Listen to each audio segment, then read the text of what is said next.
네, 음악은 따로 들려드립니다. 말로만 하는 음악 이야기. 오늘 사실 그 상태가 안 좋습니다. 환절기래가지고 그럼에도 불구하고 네. 소개해 주시죠. 이번 시간에는 제가 되게 좋아하는 곡인데 폴카도츠 앤 문빔이라는 곡을 갖고 한 5버전을 이야기해 보도록 하겠습니다. 폴카도츠 앤 문빔스, 이 곡은 1940년도에 지미 반 휴슨이라는 분이 작곡하고 자니 버크라는 분이 작사한 곡인데, 토미 도시 앤 히스 오케스트라, 그러니까 토미 도시 오케스트라를 위해서 이분들이 원래 영화나 이런 쪽 작업을 많이 하시는 콤비인데 토미 도시 오케스트라를 위해서 작곡을 했다고 하고, 토미 도시 오케스트라의 연주에 가수는 프랭크 시나트라가 했는데, 프랭크 시나트라가 1940년이면 제가 보니까 한 25 정도 됐더라고요. 첫 번째 히트곡이었대요. 이 곡 제목이 폴카도츠 앤 문빔스. 뭔가 여타의 스탠다드 제목들과는 조금 느낌이 다른데, 우선 폴카도츠가 그냥 우리 다시라고 돼. 그냥 폴카다츠나 뭐 도츠나 뭐 그 물방울 무늬, 그렇죠. 땡땡이 무늬, 땡땡 무늬. 여자 그러니까, 옷들에 있는 폴카다 저지라는 게 있어요. 이게 뭐냐면 60년대 말 70년대 초반에 저는 기억이 선명해요. 우리 어머님이 그 우린 땡땡이 무늬라고 그래요. 땡땡이 무늬 옷이 많았거든요. 근데 그 유래가 이 곡이었더라고 보니까. 네. 그 이 곡이 패턴이 나오고 그 패턴들이 진짜 실제 패션에 적용되기도 했다고 하는 거 어서 읽은 적이 있어요. 예. 자전거에서는요, 산하강 클라이머들이 산 타고픈 정상을 제일 먼저 받으면 입을 수 있는 명예가 주어지는 게 폴카다 저지라고. 아니 그래서 갑자기 생각이 나가고. 네. 그래서 다시 노래 얘기로 들어오면 폴카도츠 앤 문빔스, 그러니까 물방울 무늬와 달빛. 그 라이트가 아니고 빔이야 이게 또. 예. 그러니까 조금 더 강렬한 달빛인가 보죠. 아주 그렇죠. 막 내리쬐는 그냥. 예. 이게 제목답게 이 곡이 되게 좋은 느낌으로 개인적으로 다가오는 건, 이 노래 가사를 보면은 이게 어떻게 스토리가 있더라고요. 단순한 사랑 얘기가 아니라 그 안에 이렇게 그림이 그려진달까? 마치 영화 속의 한 씬 같이. 그러니까 정원에서 열리는 댄스 파티가 있었고 거기에 이제 남성 화자로 보이는데 이 사람이 누군가와 부딪히고 아 죄송해요 한 다음에 탁 누군가를 봤는데 문빔스, 그 문라이트가 아니라 문빔스, 달빛과 함께 이 폴카도츠 무늬의 옷을 입은 여자겠죠. 여자를 만났는데 어떤 표현이 있냐면 퍽 노즈라고, 들창코래요. 그러니까 어서 읽었는데 그 당시에 흑인들을 퍽 노즈라고 표현을 많이 했대요. 코가 아무래도 뭉뚝하고 이렇게 여기가 이렇게 쭈그러들고 여기만 탁 튀어나왔으니까 이주일식 코예요. 성형하기 전에. 그래서 폴카도츠 무늬를 입은 그 흑인 여성을 딱 봤고 한눈에 반해서 부딪힌 거에 대해서 미안하다 한 다음에 조금 있다 가서 춤을 춰냈나 봐요. 그래서 이렇게 춤을 둘이 추는데 옆에서 추고 있는 다른 사람들의 시선, 그게 이제 흑인과 백인이 뭐야? 만나서 하니까 이렇게 자꾸 시선을 받겠죠. 근데 이 남자는 거기서 뭔가 어떤 자기 마음에 그 동화함을 느꼈고, 엔딩 쪽 가사를 보면 어디 오두막을 짓고 둘이 행복하게 사는 모습, 뭐 이런 흔한 것 같지만 그 당시에 보면은 백인 남성이 흑인 여성한테 반해서 춤을 청하고, 그리고 맨 마지막 쪽에 가사를 보면은 ever after라는 말이 나오는데, 이제부터 쭉 그녀와 함께 행복한 삶을 산다 하는 그런, 그러니까 약간 되게 예쁘고 해피엔딩인 스토리가 담겨 있는 곡이더라고요. 아주 어떤 의미에서 보면 아주 파격적인 사실 가사예요. 그럴 수도 있죠. 우리식으로 따지면 내 애인은 못난이 뭐 이런 그 느낌의 뉘앙스인데, 다들 그 못난이랑 결혼해서 잘 살고 있어요. 뭐 이런 건데 40년대 작품이잖아요. 40년에 작곡된 곡이니까요. 61년까지만 해도 미국 땅에서 그거잖아요. 왜 유색인종 화장실 따로 있고 뭐 버스, 그 61년까지도 계속 있었던 일이었거든요. 징크로 흑백 분리법 뭐 이런 걸로 해갖고, 예. 그 뒤 없어졌지만 하여튼 60년대까지도 그랬는데 40년에 이런 가사가 나온 거잖아요. 그렇죠. 그러니까 이게 아주 대단한 그 파격적인 음악이에요, 사실은. 네.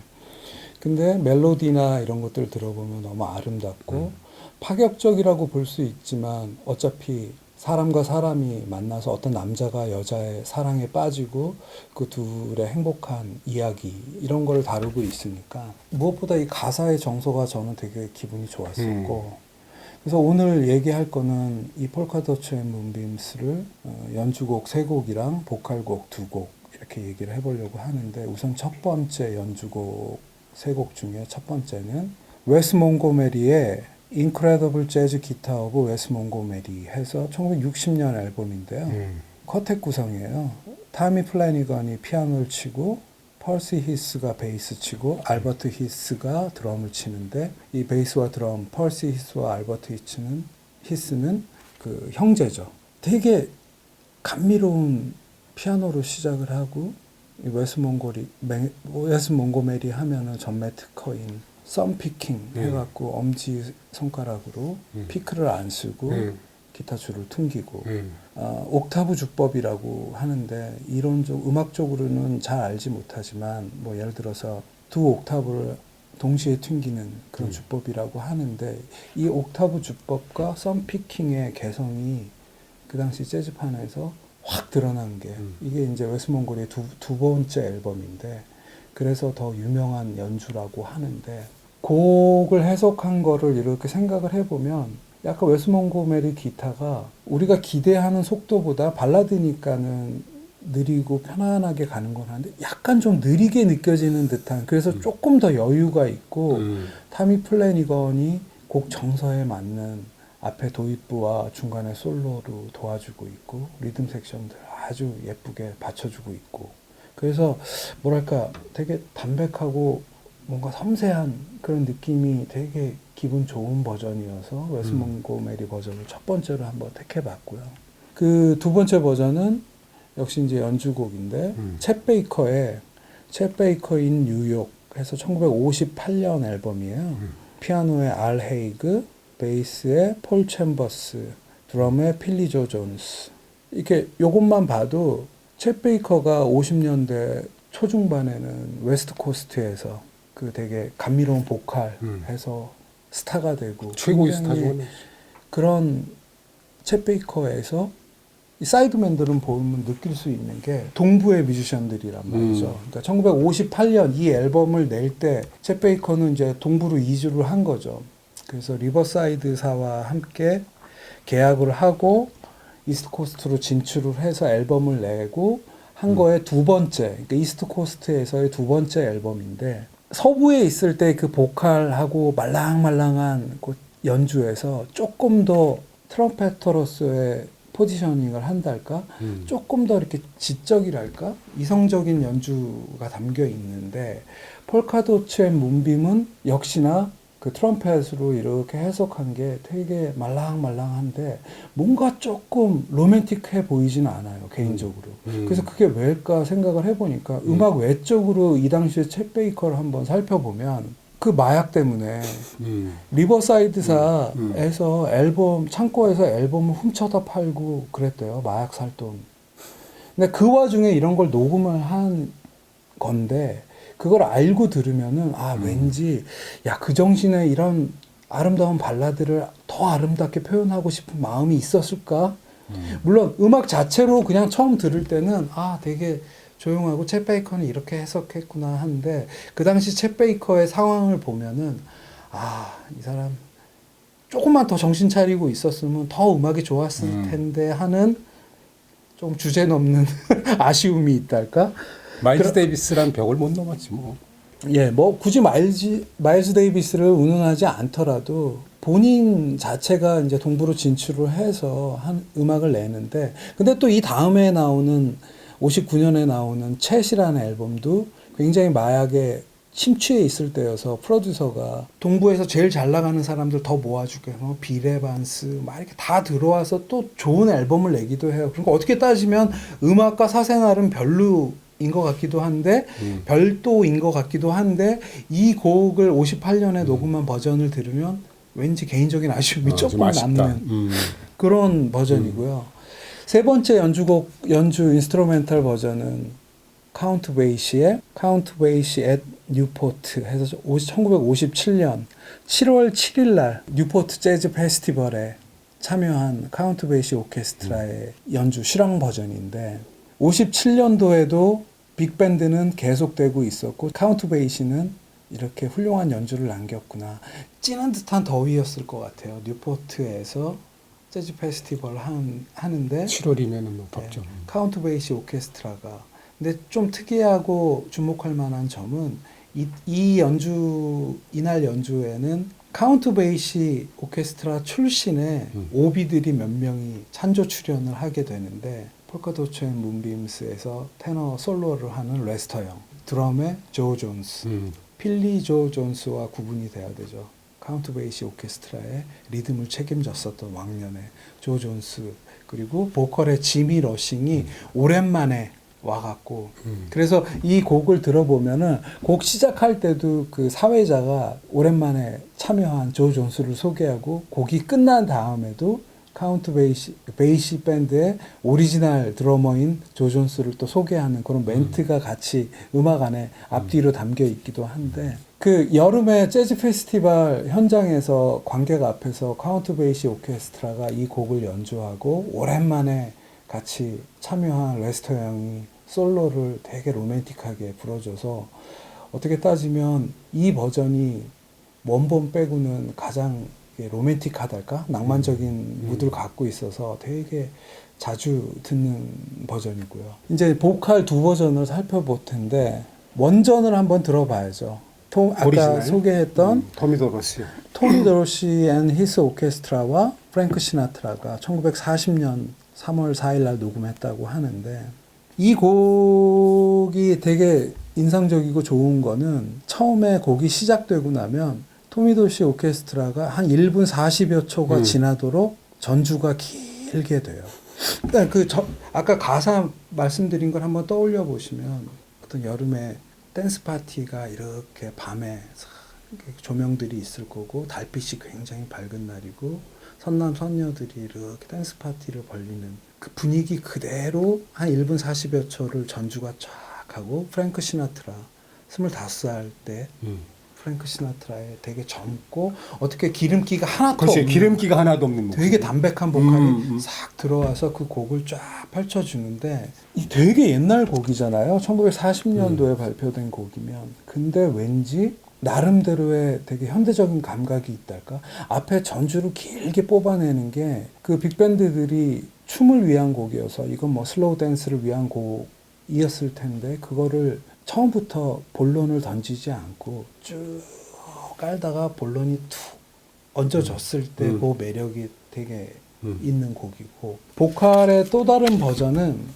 재즈 뮤지션이 아닌 밥 딜런의 곡으로 한번 해석을 해봤는데 밥 딜런의 Fallen Angels라는 곡이고 2016년도 앨범이에요. 그러니까 비교적 최근 74세의 밥 딜런의 목소리를 들을 수 있는 버전인데 이해 2016년에 밥 딜런이 노벨 문학상을 받기도 했었죠. 수상을 안 했죠. 근데. 가지는 않았다 그러고. 그러니까 2016년에 이 앨범은 밥 딜런의 37번째 개인 앨범이래요. 뭐 이거는 74세에 이제 무르익을 대로 있고 자신의 보여줄 건 다 보여준 백전노장 앨범인데 이 당시 밥 딜런이 프랭크 시나트라에 약간 꽂혀 있었나 봐요. 이게 2016년 앨범이라고 말씀드렸는데 2015년 그 전해 앨범이 Shadow in the Night이라는 앨범인데 이 앨범에서는 프랭크 시나트라가 불러서 히트시킨 곡들을 리메이크를 했어요. 근데 그 다음에 나오는 2016년 이 앨범에서도 폴카 도츠 앤 문빔스, 그러니까 프랭크 시나트라가 첫 히트 쳤던 곡을 리메이크를 하는데 아까 제가 토미 도시 오케스트라 버전 얘기할 때 앞에 전주를 길게 가져가면서 이 곡의 정서를 쭉 쌓다가 보컬이 나온다고 그랬잖아요. 근데 밥 딜런 선생도 약간 그런 그 구조를 똑같이. 그대로 가져와서 한 1분 40여 초 진짜 비슷한 타이밍을 앞에 전주를 까는데 여기에 이 곡의 매력에 포인트가 있는데 약간 하와이안 뮤직, 스틸 기타. 예, 페달 스틸 기타라고 하죠. 왜 이렇게 콘솔로 된 스틸 기타 소리로 앞에 전주를 충분히 쌓아가는데 그게 또 다른 로맨틱함이 생겨나는 것 같고 보컬이 프랭크 시나트라 25 보컬과는 다른 74세 원숙하다 못해 이제 걸걸하다 못해 노래를 크게 정성 들여 하지 않는 것 같은 밥 딜란 선생의 보컬이 딱 얹어지는데 이 곡이 처음 들었을 때도 그랬는데 저 이 앨범을 그래서 CD를 주문해서 집에 갖고 있는데 다른 곡들도 들어보면 그냥 이렇게 툭툭 부르세요. 뭐 It Had to Be You라는 곡도 이 앨범에서 제가 되게 좋아하는데 폴카도츠 앤 문빔스를 되게 오랜 옛날에 이런 일이 하나 있었어. 아까 그 토미도시 오케스트라 버전에서 프랭크 시나트라의 보컬은 자 이제부터 한번 제 얘기 한번 들어보실래요 하는 느낌이었으면은 되게 하와이 같은데 어디 가갖고 이렇게 옛날 일을 회상하는 듯한 밥 딜란 선생의 그런 어떤 분위기랄까 그런 게 탁 와갖고 되게 또 매력적이죠. 해석은 밥 딜런 해석이 압권이 최고의 최고. 그러니까 이 원래 이 폴카닷 앤 문빔스가 유럽풍 스타일의 멜로디예요. 만들어지기도.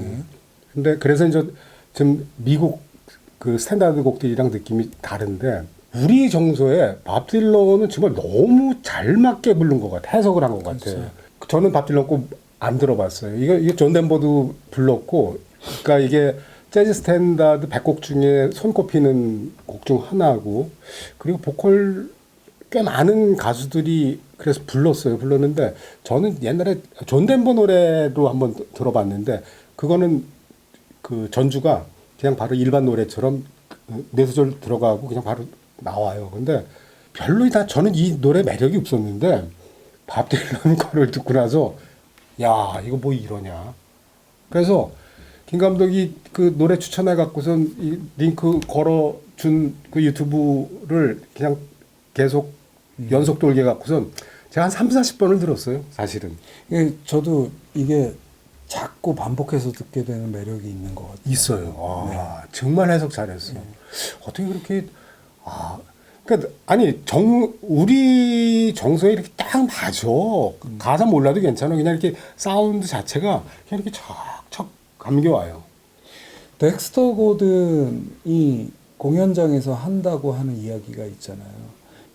만약에 이런 스탠다드를 할 때는 그 곡의 가사를 같이 이야기를 하고 하면서 본인 자체도 그 가사를 생각하면서 노래를 한다고 하고 언젠가 유튜브에서 레이 브라운, 베이시스트 레이 브라운 선생이 학생들 앞에서 강의를 할 때 그 어떤 스탠다드를 노래할 때 그 노래의 가사를 머금고 노래를 연주를 하고 노래를 해야 된다고 하는 그런 말씀을 들은 적이 있는데 덱스터 고든의 폴카도츠 앤 문빔스도 여러 버전이 있거든요. 유럽에 있을 때 라이브 한 것들이나 그것도 굉장히 좋고 그래서 이 곡은 개인적인 뭐 단상일 수도 있지만 곡의 가사의 어떤 그런 거를 이게 딱 듣고 곡을 들으면은 각 버전들의 매력이 다 달리오는 매력이 있지 않나.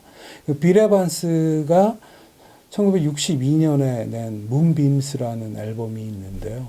그 문빔스라는 그 앨범 제목을 폴카도츠 앤 문빔스에서 가져오지 않았을까 하는 생각이 들 정도로 또 빌 에반스는 되게 차분하고 되게 낭만적이라기보다는 되게 지적으로 풀어낸 버전도 있고 해서 굉장히 많더라고요. 예.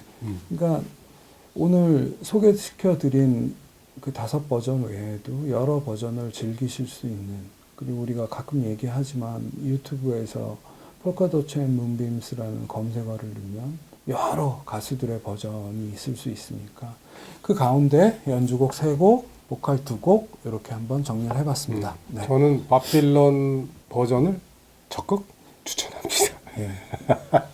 네, 여기서 마치겠습니다. 네. 감사합니다.